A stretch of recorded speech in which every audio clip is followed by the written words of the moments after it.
MLC कविता का 3 मार मलन्ना पर सख्त हमला, ख्वातीन की आवाज़ दबाना बंद करें।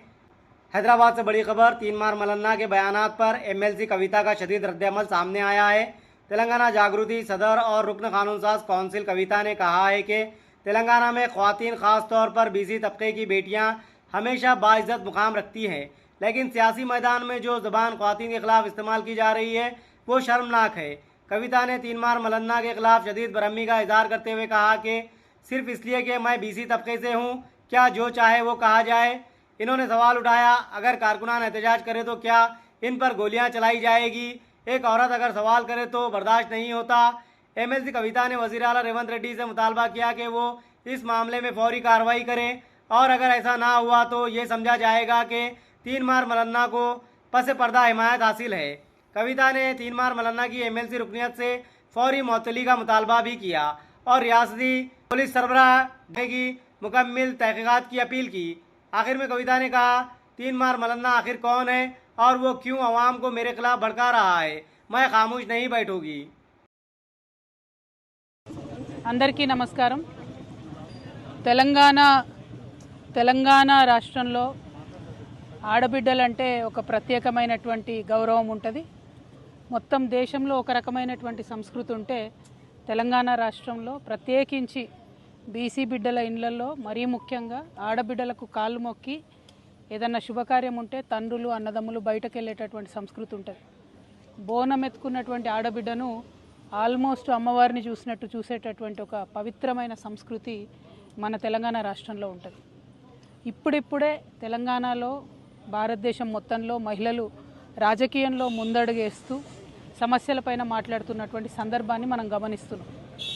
మహిళలు రాజకీయాల్లోకి వచ్చినటువంటి వారిని చాలా పరుషమైనటువంటి పదజాలంతో ఒక బాధ్యతాయుత పదవిలో ఉన్నటువంటి వ్యక్తులు విమర్శ చేస్తే మరి వాళ్ళు వచ్చేవాళ్ళు కూడా రాకుండా వెనక్కి తగ్గేటటువంటి పరిస్థితి ఉంటుంది।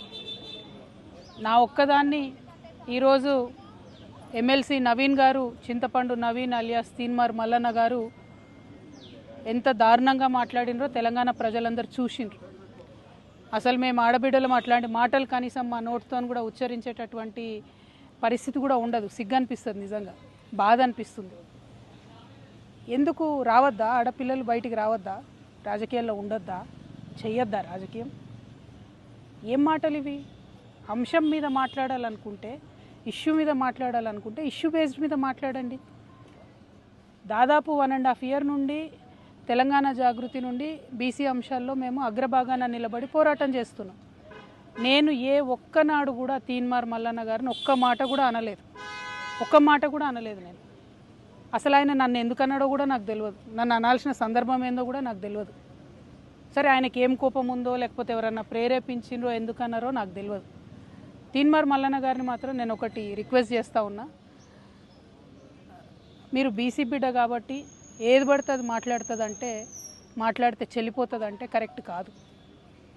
గుర్తుపెట్టుకోండి మల్లన్న గారు, తెలంగాణ ప్రజలు ఎక్కువ కాలం పరుష పదజాలాన్ని సహించరు। మీరు ఎటు పడితే అటు మాట్లాడితే చూసుకుంటే ఎవరు ఊరుకోరు। మీరు మాట్లాడిన దానికి డెఫినెట్గా ఆవేశం వచ్చి మా కార్యకర్తలు, మా నాయకులు ప్రజాస్వామ్యబద్ధంగా ప్రొటెస్ట్ చేయడానికి వచ్చారు। అయితే మీరు కాల్పులు జరుపుతారా? సామాన్య ప్రజల మీద కాల్పులు జరిపేంత అంత క్రూరత్వం ఎందుకు? ఏంది ఇది? ఏం వైఖరి ఇది? ఏం వైపరీత్యం ఇది? ఎందుకోసం చేస్తున్నారు ఇట్లా మీరు? అంటే ఒక ఆడబిడ్డను ఎంత మాట పడితే అంత మాట అనేసి ఇది తెలంగాణ పదజాలం గిట్లనే ఉంటుంది గట్లనే ఉంటుంది అని అంటే ఇది మీ టీవీ కాదు, మీరు మేకప్ వేసుకొని వేసే డ్రామా కాదు, ఇది రాజకీయము, ఇది ప్రజాస్వామ్యము, ఇందులో అనేక మంది ప్రజల యొక్క జీవితాలు ముడిపడి ఉన్నాయి। అరే, తెలంగాణ జాగృతి ఎన్నో కార్యక్రమాలు చేసింది, అందులో బీసీ ఉద్యమం ఒక భాగం మాత్రమే। ఇంకా చాలా కార్యక్రమాలు చేస్తాం, ఇంకా బలంగా పోరాటం చేస్తాం। ఎందుకోసం మీకు ఇంత దుగ్ధ? ఎందుకోసం? ఒక ఆడబిడ్డ రోడ్డు మీద నిలబడి ప్రశ్నిస్తే తట్టుకోలేకపోతున్నారా? నాలాంటి వాళ్ళను కోట్లాది మందిని తయారు చేస్తా ఏమనుకుంటున్నారో మీరు? మేము అనుకుంటే, ఆడబిడ్డలు అనుకుంటే కనీసం ఇంట్లోకి వెళ్ళి బయటకు వెళ్ళలేరు మీరు।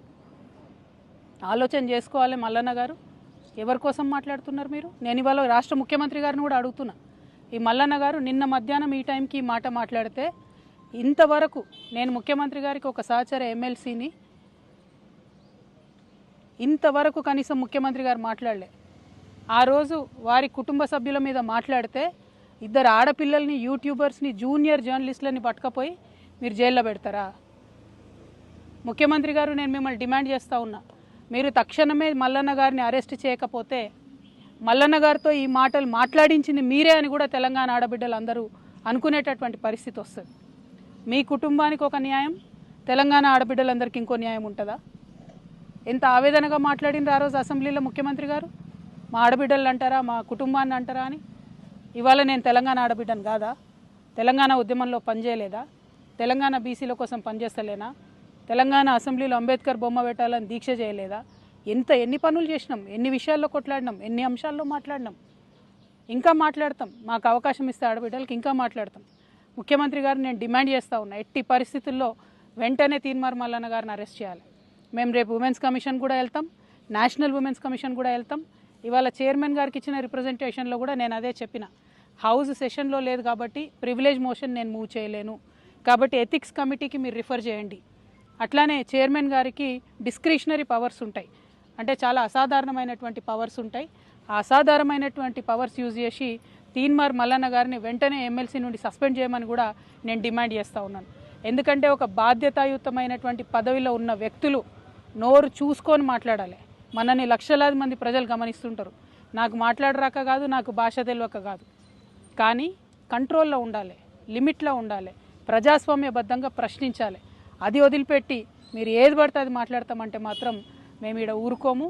ఏదో ఆడబిడ్డ కదా, ఓ సంస్థ నడుపుతుంది కదా, ఆమెను ఏదన్నా ఎవరుంటారు వెనక అనుకున్నారేమో. నా వెనక లక్షలాది మంది తెలంగాణ ఆడబిడ్డలు ఉన్నారు, నా వెనక లక్షలాది మంది తెలంగాణ అన్నదమ్ములు ఉన్నారు. నేను మామూలు ఆడబిడ్డను కాదు చెప్తున్నా. అగ్గి రవ్వనై రగులుతా ఎక్కువ తక్కువ వేస్తే తీన్మార్ మల్లన్న గారు జాగ్రత్త, నేను చెప్తున్నా, జాగ్రత్తగా ఉండండి. Thank you. జై తెలంగాణ.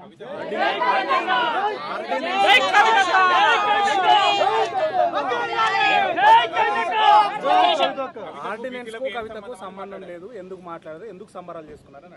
నేనేమంటున్నా తీన్మార్ మల్లన్న గారు బీసీ ఉద్యమానికి సంబంధించి నన్నెందుకు ప్రశ్నిస్తున్నారు? అసలు నేను ఇచ్చేదాన్న ఆర్డినెన్స్ తెచ్చేదాన్ని.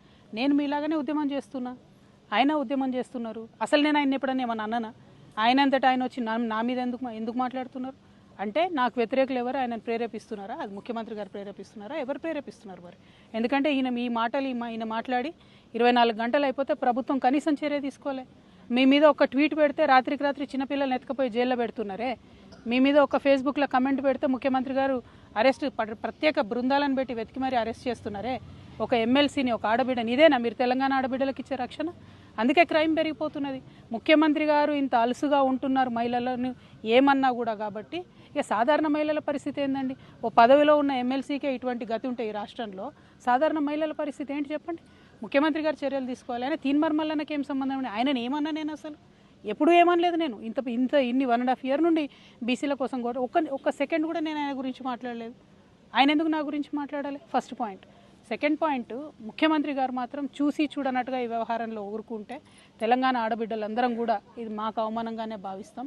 కానీ నేను ఇంకా బలంగా సమస్యల మీద కొట్లాడుతూనే ఉంటా. వెనక్కి తగ్గే క్వశ్చనే లేదు. మిమ్మల్ని మాత్రం నేను ఇవాళ కోరేది ఒకటే, ఆడబిడ్డల్ని గౌరవించడం నేర్చుకోండి. ఇలా బోనాలు, మాంకాలమ్మ బోనాలు, పొద్దున్న లేచి నేను బోనాలకు పోయేది ఉండే, అది బంద్ పెట్టుకొని ఇదే దుకాణం నడుస్తుంది పొద్దున్న నుంచి. ఎందుకు ఇవన్నీ? నేను ఒకటేనండి, ప్రజా సమస్యలు ఎవరన్నా మాట్లాడవచ్చు, ఎవరన్నా ప్రజా సమస్యలు మాట్లాడవచ్చు. తెలంగాణ జాగృతి అనేక ఉద్యమాలు చేసింది, అందులో బీసీ ఉద్యమం ఒకటి. మా సంస్థకున్న నిబద్ధత ఏంటంటే, మేము ఏదైనా అంశం ఎత్తుకుంటే అది సాల్వ్ అయ్యేదాకా దించం. మహిళా బిల్లు ఎత్తుకున్నా దించలేదు, ఏ అంశమైనా సాల్వ్ అయ్యేదాకా దించం. అంబేద్కర్ విగ్రహం అయినా కానీ ఏదైనా కూడా ఇష్యూ సాల్వ్ అయ్యే వరకు దించం. బీసీ ఉద్యమం కూడా అంతే, ఇష్యూ సాల్వ్ అయ్యే వరకు దించే ప్రసక్తే లేదు. అటువంటి కమిట్మెంట్, అటువంటి నిబద్ధత ఉన్న సంస్థ కాబట్టి మా మీద రాళ్ళు పడతాయి, కరెక్టే. కాకపోతే ఈయన వ్యక్తిగతంగా ఎందుకు అనాలే నన్ను అని దానికి తెలంగాణ పడికట్టాను కవరింగ్ ఇచ్చుకుంటే, చూస్తూ ఊరుకుంటే, చూస్తూ వదిలేస్తే ఈ జాడ్యం పెరిగిపోతుంది, తెలంగాణ అంతా వ్యాపిస్తుంది. కాబట్టి దయచేసి ప్రజాస్వామ్యవాదులందరూ కూడా ఆడబిడ్డల పక్షాన్ని నిలబడాలని కోరుతున్నాను.